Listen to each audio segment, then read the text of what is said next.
the output Y when all the three inputs A, B, C are first low and then high.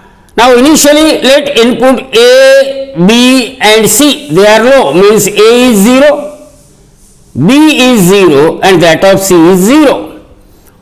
Now as far as this gate is concerned, identify this gate. This is a NAND gate because here symbol of AND gate with bubble at its output.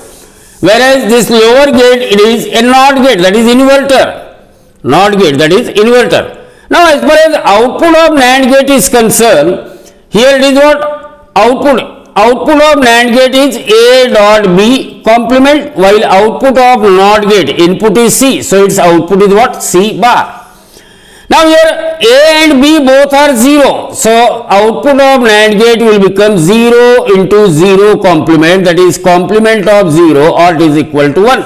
Means one of the input of OR gate is 1 because this third gate, it is OR gate. Now look at this output of NOT gate. Input is 0. So naturally output is complement of 0. And what is complement of 0 is 1.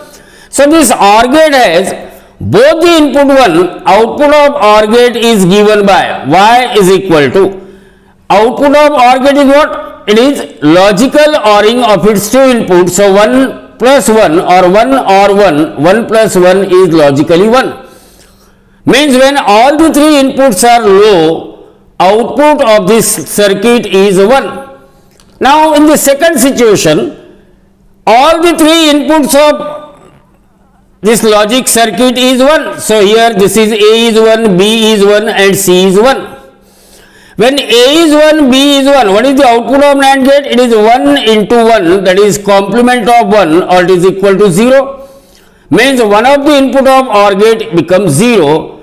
Similarly, as input C is 1, so output of NOT gate, it is complement of 1, that is equal to 0. So the other input of OR gate will also become 0.